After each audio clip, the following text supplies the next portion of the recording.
விக்ரம் பிரபுவோடைய நடிப்பில் சமீபத்தில் வெளிவந்த சிறை திரைப்படம் ரசிகர்கள் மத்தியில் நல்ல ஒரு வரவேற்பு அடைஞ்சது. ஸோ தியேட்டர்ஸ்லேயுமே சரி, இப்போ ஓடிடி தளத்தில் வந்ததுக்கப்புறமுமே சரி, இன்னும் அதிக ரசிகர்கள் வந்து பார்த்து அந்த ஒரு படத்தை பாராட்டிக்கிட்டு இருக்காங்க.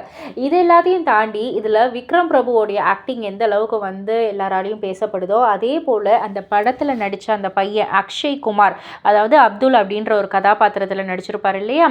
ஸோ அவருடைய ஒரு கதாபாத்திரமும் அதிகமாக வந்து பேசப்படுது. அவருக்கு ஃபேன் பேஸ் நிறைய வந்து உருவாகிட்டாங்க அப்படின்னே வந்து சொல்லலாம். இப்போ அடுத்ததாக இன்னொரு படத்தில் வந்து கமிட் ஆகி நடிச்சுக்கிட்டு இருக்காங்க. அதில் வந்து இதில் எப்படி வந்து இன்னசென்ட்டாக நடித்தாங்களோ அதில் வந்து அப்படியே ஃபுல் அண்ட் ஃபுல் மாறுபட்ட ஒரு கதாபாத்திரமாக வந்து நடிச்சிருக்காங்க.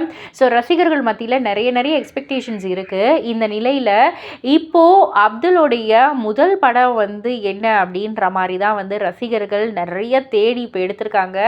ஆக்சுவலாக அக்ஷய் குமாரோடைய முதல் படம் வந்து மாஸ்டர் படத்துலேயே வந்து நடிச்சிருக்காங்க. அர்ஜுன் தாஸ் வந்து சின்ன வயசுலேருந்து, அதாவது விஜய் சேதுபதி, அர்ஜுன் தாஸ், பவானி கேரக்டர் அண்ட் கூட இருக்கிற அர்ஜுன் தாஸ் கேரக்டர் எல்லாரையுமே வந்துட்டு சின்ன வயசுலேருந்தே காமிச்சிருப்பாங்க இல்லையா? அதில் சின்ன வயசு அர்ஜுன் தாஸாக நடித்ததே இந்த அக்ஷய் குமார் தான், அதாவது சிறை படத்தில் நடித்த அப்துல் தான் அப்படின்றது வந்து இப்போ தெரிய வந்து ரசிகர்கள் நிறைய பேர் அதை வந்து ஷேர் பண்ணிக்கிட்டு இருக்காங்க. ஸோ இதை பற்றி நீங்கள் என்ன நினைக்கிறீங்க? உங்களுடைய கருத்து என்ன அப்படின்றத கீழே உள்ள கமெண்ட் பாக்ஸில் குறிப்பிட்டு சொல்லுங்கள். மறக்காமல் சேனலை சப்ஸ்கிரைப் பண்ணி பக்கத்தில் உள்ள பெல் ஐக்கானை கிளிக் பண்ணிவிடுங்க.